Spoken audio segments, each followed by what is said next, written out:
26 வருட நம்பிக்கை, லட்சக்கணக்கான சந்தோஷ திருமணங்கள். கல்யாணம்னாலே தமிழ் மேட்ரிமோனி தான். கரணங்கள் அப்படிங்கிறது நல்ல விஷயங்களை செய்யுமா, கெட்ட விஷயங்களை செய்யுமா? நம்மளோட வாழ்க்கையில என்ன மாதிரியான மாற்றங்களை கொடுக்கும் அது? கரணத்தை பிடித்தால் வெல்லலாம், சூட்சமம். அப்போ இந்த கரணம் என்பது முழுக்க முழுக்க ஒருத்தருக்கு நல்லது செய்யும். ஒவ்வொரு கரணத்துக்கும் ஒரு அதிபதி இருப்பாங்க. ஒரு விலங்கை ரிலேட் பண்ணியிருப்பாங்க. விலங்குக்கு நாம துன்புறுத்தல் கூடாது. இது 2 விஷயத்தை பண்ணாலே இந்த கரணமானது நல்லபடியா நமக்கு இயங்கும். சகுனி கர்ணக்காரர்கள் ஆஞ்சநேயருக்கு வெற்றிலை மாலை சாற்றி வழிபடும் பொழுது நிச்சயமாக இவங்களுக்கு நல்ல அதிர்ஷ்டம் கொடுக்கும். நாகவ கர்ணம் இவங்க எந்த கிறிஸ்டல்ஸை யூஸ் பண்ணலாம்? இப்ப பாம்பை சூடிய எந்த தெய்வத்தையும் வணங்கி வரலாம். விநாயகருடைய வயிற்றிலும் உங்களுக்கு பாம்பு சூடிய மாதிரி இருக்கும். இது போல அமைப்புள்ள எந்த தெய்வத்தையும் இவங்க வழிபட்டுட்டு வரலாம். இந்த சகுனி கர்ணக்காரர்கள் தினந்தோறும் காகத்திற்கு அன்னம் வைக்க இது போல டெய்லி வச்சுட்டு வரும்பொழுது ரொம்ப ரொம்ப நல்லது. ஆதன ஆன்மீகம் நேயர்களுக்கு ஷாம்லாவின் அன்பு கலந்த வணக்கங்கள். நம்ம ஆதன ஆன்மீகத்துல ஆன்மீகம் சம்பந்தப்பட்ட பல கேள்விகளுக்குமே தினந்தோறும் ஒவ்வொரு வகைகளில் பதில்களை பார்த்துக்கிட்டு இருக்கோம். அந்த வகையில ஆன்மீகம் ரீதியாகவும் ஜோதிடம் ரீதியாகவும் நிறைய பயனுள்ள தகவல்களை நம்ம கூட பகிர்ந்து கொள்ளக்கூடிய பத்மபிரியா பிரசாத் அவர்கள் இன்னைக்கு நம்மோடு இணைஞ்சிருக்கிறாங்க. நிறைய விஷயங்களை இன்னைக்கும் கேட்டு தெரிஞ்சுக்க போறோம். வணக்கம் மேம். வணக்கம் ஷாம்லா, எப்படி இருக்கீங்க? நல்லா இருக்கேன்ப்பா, நீங்க எப்படி இருக்கீங்க? நானும் ரொம்ப நல்லா இருக்கேன். சமீபத்தில் நம்ம கரணங்களை பத்தி நிறைய விஷயங்கள் பேசியிருந்தோம். நல்ல ரெஸ்பான்ஸும் கிடைச்சிருந்தது. நீங்க நிறைய ஸ்டோன்ஸ் எல்லாம் யூஸ் பண்றீங்க. கரணங்களை பத்தியும் அதையும் அந்த ஸ்டோன்ஸையும் ஆட் பண்ணா என்ன மாதிரியான விஷயங்கள் கிடைக்கும் அப்படிங்கறத பத்தி தான் இன்னைக்கு பேச போறோம். கண்டிப்பா. கரணங்கள் அப்படிங்கிறது நல்ல விஷயங்களை செய்யுமா, கெட்ட விஷயங்களை செய்யுமா? நம்மளோட வாழ்க்கையில என்ன மாதிரியான மாற்றங்களை கொடுக்கும் அது? இப்ப பஞ்சாங்கம் அப்படிங்கிறது நம்ம ஜோசியத்தோட அடிப்படை. பஞ்ச அங்கங்கள்: நாள், நட்சத்திரம், திதி, யோகம், கரணம். இதுதான் 5 அங்கங்கள். 4 ஒரு விஷயத்தை செய்யும். நட்சத்திரம், திதி, யோகம்ங்கிற மாதிரி கரணம் ஒரு விஷயத்தை செய்யும். கரணம் எப்படியும் கரணம் அப்படின்னா என்னன்னா ஒரு திதியின் பாதி. ஒரு உதாரணத்துக்கு அஷ்டமி திதினா பாதி ஒரு கரணம் இருக்கும், இன்னொரு பாதி வேற ஒரு கரணம் இருக்கும். இதுதான் கரணம். இப்போ இந்த கரணத்தை பிடித்தால் வெல்லலாம், இதுதான் ஒரு சூட்சமம். அப்போ இந்த கரணம் என்பது முழுக்க முழுக்க ஒருத்தருக்கு நல்லது செய்யும். இதை எப்படி நம்ம பெரியவங்க ரிலேட் பண்ணியிருக்காங்கன்னா, ஒவ்வொரு கரணத்துக்கும் ஒரு அதிபதி இருப்பாங்க யூஸ்வலாக. அதோடு சேர்த்து ஒரு விலங்கை ரிலேட் பண்ணியிருப்பாங்க. அப்போ அந்த விலங்கை நாம் பராமரிக்கணும், அல்லது விலங்குக்கு நாம் துன்புறுத்தல் கூடாது. இது 2 விஷயத்தை பண்ணாலே இந்த கரணமானது நல்லபடியாக நமக்கு இயங்கும். இது பொதுவான விதி. அதுதான் அதை வச்சு நான் என்ன பண்ணியிருக்கேன், என்னோடய ரிசர்ச்சில் இந்த கிறிஸ்டல்ஸை வச்சு இப்போ நாள், நட்சத்திரம், திதி, யோகம், கரணம் ஒவ்வொன்றுத்துக்குமே நான் கிறிஸ்டல்ஸை கொடுத்து நம்ம ரிசர்ச் பண்ணுவோம்.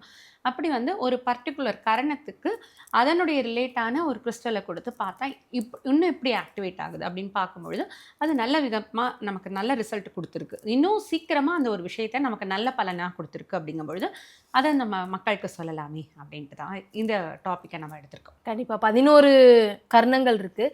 ஒவ்வொன்றுத்துக்கும் என்னென்ன மாதிரியான விஷயங்கள் பண்ணணும்? தெய்வ வழிபாடு அப்படிங்கிறதுமே அதுக்கு முக்கியமாமா? தெய்வங்கிறத ஒவ்வொரு தெய்வங்கள் கரணத்துக்கு இருக்காங்க. அதிபதியை வச்சுக்கிட்டா கூட அந்த அதிபதியை வச்சே நம்ம ஒவ்வொரு கரணங்கள் அதனுடைய லார்டு அதை நம்ம ஆக்டிவேட் பண்ணலாம். பவகர்ணம், அதை எப்படி ஆக்டிவேட் பண்ணுறது? என்ன கிறிஸ்டல் யூஸ் பண்ணலாமா? இப்போ பார்த்தீங்கன்னா கரணம், பவகரணம் பற்றி கேட்டிருக்கீங்க. இந்த பவகரணம் அப்படின்னா இதனுடைய அதிபதி, அதிதேவதை, அதிபதின்னு வச்சுப்போமே, செவ்வாய். செவ்வாயோட அதிதேவதை அப்படின்னா முருகர். முருகர் வழிபாடு பண்ணலாம். ஆனால் அதனுடைய வடிவம் அப்படின்னா அது ஒரு விலங்கு சொல்லியிருக்கோம்ல, அதுக்கு சிங்கத்தை சொல்லிடுவாங்க. அப்போ லக்ஷ்மி நரசிம்மரையும் வணங்கலாம். இதற்கு நான் செவ்வாயுடைய கிறிஸ்டலை நான் யூஸ் பண்ண சொல்லுவேன் பவகரணத்துக்காரர்கள். அப்போ செவ்வாயுடைய கிறிஸ்டல்ஸ்னா அது ரெட் ஜாஸ்பர் அப்படின்னு ஒரு கிறிஸ்டல்ஸ். அந்த கிறிஸ்டல்ஸை கூட வச்சுக்கலாம், இல்லது உங்களுக்கு பிரேஸ்லெட்டாக போட்டுக்கலாம், இல்லை மாலையாக போட்டுக்கலாம். இப்படி பண்ணும்பொழுது அவங்களுக்கு பூரண பாதுகாப்பு மற்றும் எல்லா விதத்துலேயும் ஒரு உயர் வெற்றி. இது எல்லாத்தையும் அற்புதமாக தரக்கூடியது கரணங்கள். அதனால் இப்படி நம்ம கரணத்தை ஆக்டிவேட் பண்ணலாம். பாலவ கர்ணம், அதை எப்படி ஆக்டிவேட் பண்ணுறது? பாலவ கர்ணம் அப்படிங்கிறது ராகு, இதனுடைய அதிபதி. அப்போது அதனுடைய அதிதேவதை அப்படின்னு பார்த்தீங்கன்னா துர்கை அம்மா. அப்போ பாலவ கர்ணத்துக்குரிய நபர்கள் யாராவது பார்த்தீங்கன்னா என்ன கிறிஸ்டல்ஸ் பார்த்தீங்கன்னா ஸ்மோக்கி குவாட்ஸ் அப்படின்னு ஒரு கிறிஸ்டல் இருக்குது, அதை போடலாம். அப்படி இல்லைன்னா மச் மணின்னு, அது 2மே ராகுக்குண்டான முக்கியமான கிறிஸ்டல்ஸ். அதனால் அந்த கிறிஸ்டல்ஸை யூஸ் பண்ணலாம். அந்த பாலவகர்ணத்துக்கு புலியை வந்து நம்ம ஒரு விலங்குக்கு உண்டான ரிலேட் சொல்லியிருப்பாங்க. அப்போ புலி மேலே அமர்ந்திருக்கக்கூடிய தெய்வம் ஐயப்பன். ஐயப்பனை வணங்கிட்டு வரலாம். இப்படி செய்யும் பொழுது பாலவகர்ணம் நல்லபடியாக இயங்கி அவர்களுக்கு பூரணமான அதிர்ஷ்டத்தை கொடுக்கும். கௌலவ கர்ணம் இது ஆக்டிவேட் பண்ணணும் அப்படின்னா என்ன பண்ணணும்? கௌலவ கர்ணம் அப்படிங்கிறது சனிதான் அதனுடைய அதிபதி. அப்போ அதனுடைய அதிதேவதை, சனியுடைய அதிதேவதை, எப்பயுமே லார்டை விட்டுட்டு ரூலிங் லார்டு அதை வந்து ஆக்டிவேட் பண்ணக்கூடிய ஒரு லார்டு இருப்பாங்களா, அவங்கள தான் நம்ம பிடிக்கணுமோ. இப்போ சனிக்கு உண்டானதுன்னு பார்த்தீங்கன்னா நம்மளுடைய கருப்பர், ஐயனார், ஊர் தெய்வங்கள், காவல் தெய்வங்கள், இவங்க அதெல்லாம் தாண்டி நீங்கள் ஆஞ்சநேயர் வழிபாடு இது மாதிரி பண்ணும்பொழுது நிச்சயமாக கௌலவ கர்ணம் நல்லபடியாக இயங்கும். கௌலவம் அப்படிங்கிறது அந்த கௌலவ கர்ணத்துக்கு முக்கியமான ஒரு விஷயமே பார்த்தீங்கன்னா இந்த கௌலவ கர்ணங்கள்காரர்கள் வராகமூர்த்தியை வழிபாடு பண்ணலாம். வராகர், வாராகி. இந்த கௌலவ கர்ணக்காரங்கள் ரொம்ப இயற்கையாகவே வாராகியோட பக்தர்களாக இருப்பாங்க. நிறைய பேர் தான் நீங்கள் கேட்டு பார்க்கலாம். இவங்க எந்த கிறிஸ்டல்ஸை வந்து யூஸ் பண்ணலாம் அப்படின்னு பார்த்தீங்கன்னா பிளாக் டர்மலின் அப்படின்னு ஒரு கிறிஸ்டல் இருக்குது. அதில் கருமையாகவே இருக்கும். அது ப்ரொடெக்ஷனுக்கு உண்டான கிறிஸ்டல்ஸ். வாராகினாலே அவங்க வந்து ப்ரொடெக்ஷன் தான். அப்போ நிச்சயமாக இந்த கிறிஸ்டல்ஸ் யூஸ் பண்ணும்பொழுது அவங்க ரொம்ப ப்ரொடெக்டடாக இருப்பாங்க. அவங்களுக்கு எந்த விதமான துன்பமும் வராமல் அதிர்ஷ்டத்தையும் அள்ளி கொடுக்கக்கூடிய ஒரு அற்புதமான விஷயமாக இதை நம்ம பார்க்கலாம். தைத்துளம் இதை ஆக்டிவேட் பண்ணணும் அப்படின்னா என்ன பயன்படுத்தணும்? தைத்துள கர்ணம் அப்படின்னா உங்களுக்கு வந்து முக்கியமாக அது வந்து சுக்கிரன். இதுக்கு வந்து ஜேஷ்டா தேவிங்கிற தேவியை ஆக்டிவேட் பண்ண சொல்லுவாங்க. அங்கே அந்த ஜேஷ்டா தேவினா சிவன் கோவில்களில் ஒரு லக்ஷ்மிக்கு பக்கத்தில் இருக்கக்கூடிய ஒரு அம்பாள் அம்சம். அந்த ஜேஷ்டா தேவியை வந்து போய் வெள்ளிக்கிழமைகள் அல்லது சுக்கிரஹோரையில் போய் வழிபாடு பண்ணலாம். முன்னாடிலாம் அதிகமாக ஜேஷ்டா தேவி வழிபாடு அதிகமாக தெரியாமல் இருந்தது. இப்போ நிறைய பேருக்கு தெரிய ஆரம்பிச்சிருச்சு. சுக்கிரன்னா உங்களுக்கு வீடு, மனை, வாகனம், இதெல்லாம் இதை எல்லாத்தையும் அற்புதமாக நமக்கு கரெக்டாக அதிர்ஷ்டமாக கொடுக்கக்கூடியது இந்த ஜேஷ்டா தேவி வழிபாடு. நமக்கு நல்ல பலனை கொடுக்கும். இதில் கிறிஸ்டல்ஸ்னால் பார்த்தீங்கன்னா இந்த சுக்கிரனுக்கு நிறைய கிறிஸ்டல்ஸ் இருக்குது. ரோஸ் குவாட்ஸ், நான் வந்து கிளியர் குவாட்ஸ்ன்னு சொல்லக்கூடிய ஸ்படிகத்தையும் நான் வந்து இந்த சுக்கிரனுக்கு ஆக்டிவேட்டாக இருக்க பண்ண சொல்லுவேன். அது மட்டும் இல்லாமல் நல்ல பளபளன்னு இருக்கக்கூடிய கிறிஸ்டல்ஸ் எல்லாமே உங்களுக்கு சுக்கிரனுடைய ஆதிக்கத்தில் வந்துடும். அதனால் ரோஸ் குவாட்ஸ், ரோடோனைட், கிளியர் குவாட்ஸ், இந்த கிறிஸ்டல்ஸ் எல்லாமே சுக்கிரனுடைய ஆதிக்கமாக நம்ம எடுத்துக்கிட்டு அதை இவர்கள் பயன்படுத்தும் பொழுது இவங்களுக்கு வேணுங்கிற நல்ல விஷயங்கள் எல்லாமே அவங்க வாழ்க்கையில் வரும். கரசை கர்ணம் இதை ஆக்டிவேட் பண்ணணும் அப்படின்னா என்ன யூஸ் பண்ணணுமா? சந்திரன். சந்திரன் அப்படின்னா சந்திரனுடைய அதிதேவதை பார்வதி. அம்பாள் வழிபாடு எந்த தெய்வமாக இருந்தாலும் பக்கத்தில் அம்மன் கோவிலுக்கு போய் ரெகுலராக இவங்க வந்து வழிபாடு பண்ணிட்டு வந்தாலே போதும். இவங்க வாழ்க்கையில் நல்ல உயரத்துக்கு போகலாம். அது மட்டும் இல்லை, இந்த சந்திரனுடைய ஆதிக்க கிறிஸ்டல்ஸாக இருக்கக்கூடிய மூன்ஸ்டோன், செலனைட், அக்வாமெரைன், இந்த கிறிஸ்டல்ஸ் எல்லாம் இவங்க ஏதோ ஒன்று அவங்க யூஸ் பண்ணிட்டு வந்தாலே போதும். நல்ல ஒரு திருப்புமுனை இவங்க வாழ்க்கையில் வரும். வனிசை கரணம் இதை ஆக்டிவேட் பண்ணணும் அப்படின்னா என்ன யூஸ் பண்ணணுமா? வனிசை அப்படின்னா சூரியன். சூரியனுடைய அதிதேவதை அப்படின்னா சிவபெருமான். அப்போ ஞாயிற்றுக்கிழமை சிவன் கோவிலுக்கு சென்று வழிபட்டுட்டு வரலாம். இவங்க கிறிஸ்டல்ஸாக என்ன யூஸ் பண்ணலாம் அப்படின்னா சன்ஸ்டோன் அப்படிங்கிற ஒரு கிறிஸ்டல், பைரைட்டுங்கிற கிறிஸ்டல், இது எல்லாமே சூரியனுக்கு உண்டான கிறிஸ்டல்ஸ். அதை அவங்க யூஸ் பண்ணும்பொழுது நல்ல அதிர்ஷ்டத்தை இவங்க ஈர்க்கலாம்.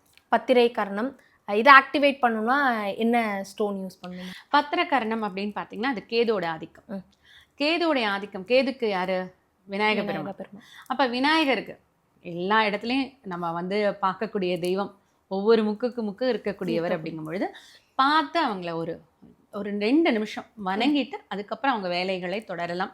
ஒரு முக்கியமான விஷயத்துக்கு அவங்க போகும்பொழுது நிச்சயமாக ஒரு அருகம்புல்லோ அல்லது ஒரு விளக்கோ ஏற்றிட்டு, அருகம்புல்லை சாத்திட்டு விளக்கு ஏற்றிட்டு அங்கே வீட்டு பக்கத்தில் இருக்கக்கூடிய பிள்ளையார் கோவிலுக்கு போய் செஞ்சுட்டு அதுக்கப்புறம் இவங்க போனாங்கன்னா அந்த வாழ்க்கை இந்த பத்திரைக்காரனக்காரர்களுக்கு ரொம்ப அற்புதமான ஒரு அமைப்பாக இருக்கும். அதே பார்த்திங்கன்னா இந்த பத்திரைக்கு வந்து சேவல் வந்து இதனுடைய விலங்கு. சேவல் யார்கிட்ட இருக்கும்? முருகர். இப்போ அண்ணனையும் கும்பிடலாம், தம்பியையும் வழிபடலாம், 2 பேருமே வழிபடலாம். அப்படி பண்ணும்பொழுது ரொம்ப ரொம்ப விசேஷம். இவங்களுக்கு லைஃப்பில் எல்லாம் நல்லதும் கிடைக்கும். கேதுவுடைய ஆதிக்க கற்கள் அப்படின்னா செர்பன்டைன்னு ஒரு கற்கள் இருக்கு. அந்த கிறிஸ்டலை இவங்க போடும்பொழுது நல்ல உயர் ஞானம் இவங்களுக்கு கிடைக்கும். இவங்களுக்கு உண்டான நல்ல அதிர்ஷ்டத்தையும் அந்த செர்பன்டைன் கொடுக்கும். ஏன்னா அது ஒரு மாதிரி லைட் எல்லோயிஷ் க்ரீனில் இருக்கும் அந்த கிறிஸ்டல். எல்லோவும் க்ரீனும் கலந்தாலே உங்களுக்கு நல்ல அதிர்ஷ்டத்தை கொடுக்கக்கூடியதுங்கும் பொழுது இந்த கிறிஸ்டலை அவங்க யூஸ் பண்ணலாம். சகுனி கர்ணம் இதை ஆக்டிவேட் பண்ணோம் அப்படின்னா என்ன ஸ்டோன் யூஸ் பண்ணணும்? சகுனிக்கு அதிபதின்னு பார்த்தீங்கன்னா சனி தான். ஆனால் அதனுடைய இது விலங்குன்னு பார்த்தீங்கன்னா காகம்னு போட்டிருக்கும். காகம் எதற்கு நமக்கு தெரியும் இல்லையா? முன்னோர்களுடைய விஷயத்தை நமக்கு கொடுக்கறது. முன்னோர்கள் நம்ம வீட்டில் வந்து நம்ம பிளஸ் பண்ணுறாங்கன்னா நம்ம காக்கைக்கு சாப்பாடு வச்சு அது கரைஞ்சி அது சாப்பிட்டுட்டுச்சுன்னா முன்னோர்களோட ஆசீர்வாதம் இருக்குன்னு தெரியும் இல்லையா? இந்த சகுனி கரணக்காரர்கள் தினந்தோறும் காகத்திற்கு அன்னம் வைக்கணும். சரிங்களா? இது போல் டெய்லி வச்சுட்டு வரும்பொழுது ரொம்ப ரொம்ப நல்லது. அதே போல் பார்த்தீங்கன்னா இவங்க பிளாக் ஹக்கிக் அப்படின்னு ஒரு கிறிஸ்டல் இருக்குது. இந்த சனியோடைய இதை ஆக்டிவேட் பண்ணுறதுக்கு நல்ல தொழில் வளர்ச்சி இருக்கும், நல்ல அதிர்ஷ்டத்தை கொடுக்கக்கூடியது. இந்த சகுனிகரணக்காரர்கள் அந்த பிளாக் ஹக்கிக்கை உபயோகித்துட்டு வரும்பொழுது உங்களுக்கு நல்ல அதிர்ஷ்டம் நிச்சயமாக வரும். இந்த சகுனிகரணக்காரர்கள் வந்து பக்கத்தில் இருக்கக்கூடிய ஆலயங்களில் போய் ஆஞ்சநேயர் வழிபாடு பண்ணலாம். ஏன்னா சனியோடைய அதிதேவதைங்கிறத விட அவங்கள கண்ட்ரோலிங் லார்ட் அப்படின்னா அது வந்து ஆஞ்சநேயர். ஆஞ்சநேயருக்கு வெற்றிலை மாலை சாற்றி வழிபடும் பொழுது நிச்சயமாக இவங்களுக்கு நல்ல அதிர்ஷ்டம் கொடுக்கும். ஏன்னா இது மாதத்துக்கு ஒரு தடவை தான் அடுத்து வரக்கூடிய 4 கரணங்களும் வரும்.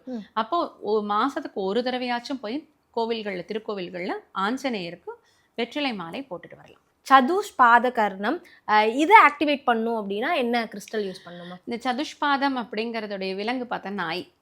ரொம்ப எளிமையாக நம்ம ஸ்ட்ரீட் டாக்ஸ் எல்லாம் இருக்கும். பட் ஸ்ட்ரீட் டாக்ஸ் அது வந்து ரொம்ப பார்த்து நம்ம வந்து பராமரிக்கணும், மற்றவங்களுக்கு தொல்லை கொடுக்காத மாதிரி. பைரவ வழிபாடு உங்களுக்கு ரொம்ப ரொம்ப விசேஷம். சனிக்கிழமைகளில் போய் செய்யலாம். சதுஷ்பாதக்காரர்களுடைய அந்த அதிபதின்னு பார்த்தீங்கன்னா குரு. இந்த 11 கர்ணத்தில் இப்போ தான் குருவே வருவார். அப்போ குருவுடைய வழிபாடு ரொம்ப நல்லது. வியாழக்கிழமைகளில் குரு வழிபாடு, குரு தட்சிணாமூர்த்தி இல்லை ராகவேந்திர சுவாமி மகா பெரியவர் பக்கத்தில் இருக்கக்கூடிய திருக்கோவில்களில் குருவாக அமைந்திருக்கக்கூடிய எந்த தெய்வத்துக்கும் போய் ஒரு நெய் விளக்கு ஏற்றிட்டு வரலாம். மாதத்துக்கு ஒரு தடவையாச்சும் போய் இந்த குரு வழிபாடு செய்து கொண்டு வரும்பொழுது இவங்களுடைய வாழ்க்கையில் ரொம்ப நல்ல வளர்ச்சியை நம்ம பார்க்க முடியுது. என்ன கிறிஸ்டல் இவங்களுக்கு? சிட்ரின்ங்கிற கிறிஸ்டல் ரொம்ப ரொம்ப அற்புதமாக வேலை செய்யும். சிட்ரின் மட்டும் இல்லாமல் இவங்களுக்கு வந்து கோல்டன் ஹீலர்னு ஒன்று இருக்குது. இந்த கோல்டன் ஹீலரும் அதுவும் எல்லோ கலரில் தான் இருக்கும்.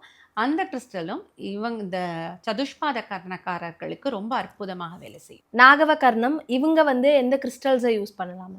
நாகவ கர்ணம் இவங்களுக்கு ராகு தான் அதிபதி. அப்போ இவங்க அதனுடைய அதிதேவதையாக இருக்கக்கூடிய காளி அல்லது துர்க்கையை ராகு கால நேரத்தில் வழிபடலாம். இதனுடைய நாகவம்னாலே உங்களுக்கு தெரியும், பாம்பு. இதனுடைய விலங்கு பாம்பு. இப்போ பாம்பை சூடிய எந்த தெய்வத்தையும் வணங்கி வரலாம். நம்ம முன்னாடியே வந்து காலபைரவர் சொன்னோம் இல்லையே, காலபைரவரோட அம்சம் வந்து நாக பாம்பை வந்து சுற்றி கொண்டு இருக்கிற போல இருக்கும். அதே போல் பார்த்தீங்கன்னா விநாயகருடைய வயிற்றிலும் உங்களுக்கு வந்து பாம்பு சுற்றிய மாதிரி இருக்கும்.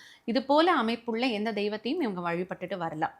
பாம்பு புற்றுக்கு போய் மஞ்சள் குங்குமம் போட்டு ராகுகால நேரத்தில் மாதத்துக்கு ஒரு தடவையோ இல்லை 3 மாதத்துக்கு ஒரு தடவையோ பண்ணிட்டு வரலாம்.